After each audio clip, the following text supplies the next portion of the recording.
Kita masuk ke tafsir Ali Imran ayat 33 dan 34.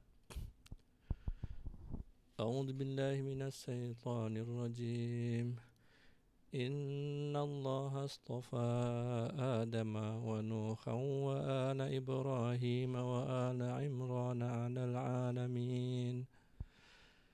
Sesungguhnya Allah telah memilih 4 karakter. Yang pertama adalah Adam, Nuh, keluarga Ibrahim, dan keluarga Imran atas seluruh alam. Dzurriyyatan ba'duha min ba'd. Sebagai satu keturunan, sebagiannya adalah keturunan dari sebagian yang lain. Wallahu sami'un alim. Dan Allah Maha mendengar, Maha mengetahui. Jadi ada 4 karakter yang kita bicarakan di sini.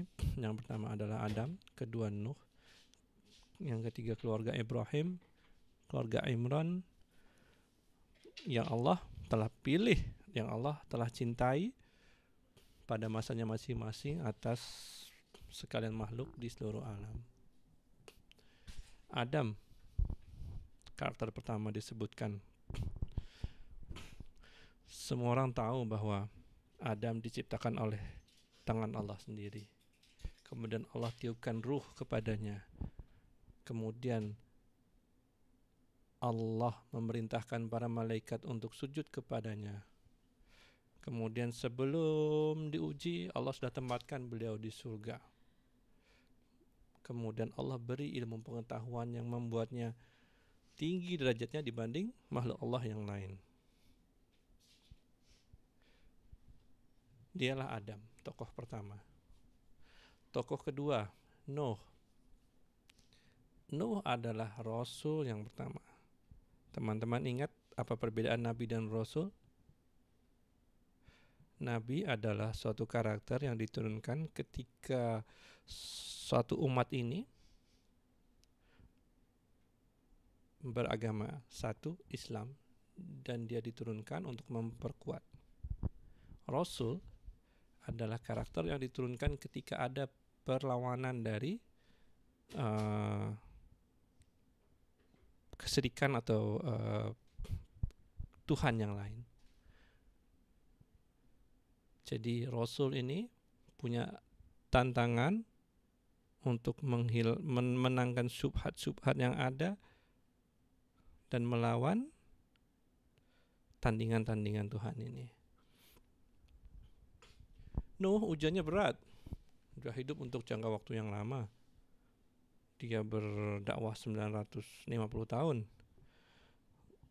Untuk lebih memberikan bayangan tentang ujian dia, ketika dia beribadah, mendakwahkan, katakanlah ayah, kemudian ayah ini dari kaumnya ini punya anak, sang ayah ini berkata sama anaknya, kamu tahu nggak tuh ada orang yang suka berdiri di pinggir jalan tuh, dia namanya Nuh, dia adalah orang gila, dia mengajarkan sesuatu yang sesat.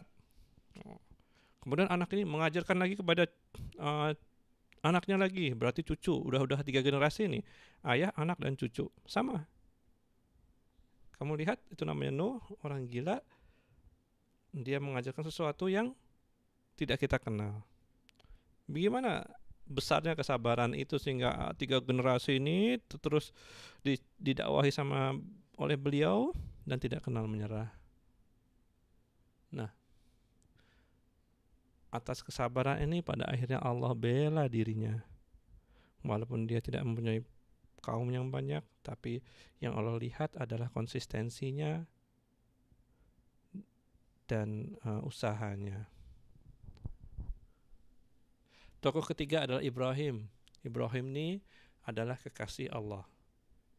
Hanya 2 kekasih Allah itu, Nabi Ibrahim dan Rasulullah SAW. Dia tinggi derajatnya karena ujiannya berat. Pertama, satu negara cuma dia sendiri yang Islam, lainnya kafir. Teman-teman pernah ngerasain nggak ketika kita itu berbeda sendiri dengan orang lain? Jangan ngomong yang berat tentang agama. Umpamanya kita ini orang pendiam sendiri di kelas, sedangkan orang lain ngelihat kita kayak makhluk aneh.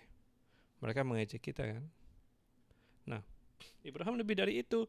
Dia berbeda agamanya. Kemudian dia tidak punya pembela.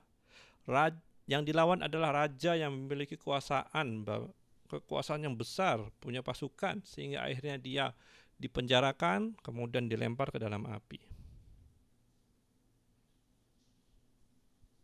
Tidak sampai di sini ujian buat kekasih Allah. Dia dipisahkan oleh keluarga keduanya. Keluarganya yang ada Hajar di situ dan baby Ismail. Dia harus menempatkan Ismail dan Hajar ini di satu tempat yang tidak ada tanaman, yang isinya batu-batu semua, yang kemudian dikenal dengan nama kota Mekah. Udah kangen nih, jarang-jarang ketemu. Setelah Ismail baby ini besar, Ismail ini diminta untuk dijadikan kurban, disembelih. Lebih dari disembelih, harus dengan tangannya sendiri. Kebayang nggak ujiannya seperti apa? Nah, atas kesabaran inilah Allah menempatkan dia sebagai tokoh ketiga yang dibicarakan dalam ayat ini. Tokoh keempat adalah keluarga Imran. Imran di sini adalah Imran, ayah daripada Maryam, kakek atau datuk daripada Isa. Tidak banyak cerita tentang Imran, tapi yang kita tahu adalah beliau ini super soleh, sehingga Allah memberinya istri yang luar biasa soleh. Dalam cerita Israiliyat disebutkan namanya Hana. Nah, Hana ini adalah tokoh yang terkenal, yang sebelumnya disebutkan bahwa ketika hamil, Hana ibu ini menazarkan bahwa akan menjadikan bayi yang dikandungnya sebagai pelayan dari Baitul Maqdis, orang yang menjaga Baitul Maqdis, orang yang menjadi ulama di situ, membela agama Allah, sehingga Allah menerima nazar daripada ibunya ini. Dan tidak berhenti sampai di situ, ternyata Allah juga selain daripada menerima, memberikan ujian. Bayi yang dilahirkan ini perempuan. Dan kita ingat bahwa perempuan itu gak sama dengan lelaki. Banyak perbedaan ya.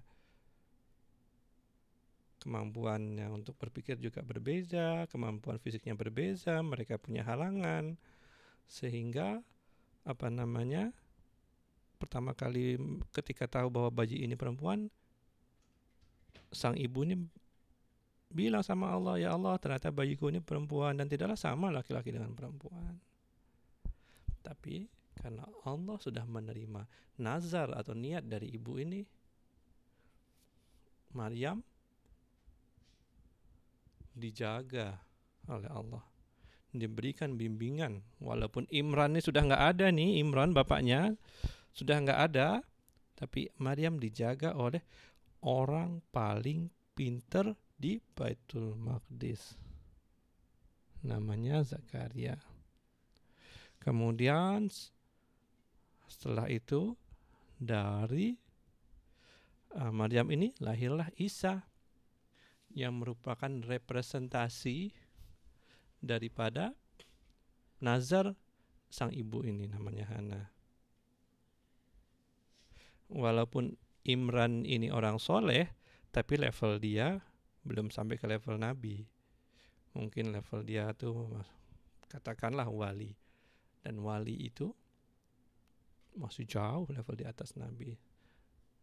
Jadi ketika kita menjadi orang baik, Allah akan menjaga diri kita, menjaga keturunan kita. Berminat? Itulah cerita tentang Adam, Nuh, keluarga Ibrahim, dan keluarga Imran. Dan di akhir ayat 34 Allah memberitahukan bahwa Allah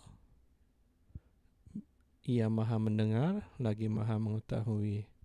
Jadi Allah lah yang tahu kenapa mereka diangkat derajatnya. Mereka bukan orang yang kaya, tapi Allah melihat daripada hati mereka. Allah melihat daripada akhlak mereka, sehingga mereka di atas levelnya dibanding dengan orang-orang di masa itu. Baik, sampai sini dulu. Assalamualaikum warahmatullahi wabarakatuh.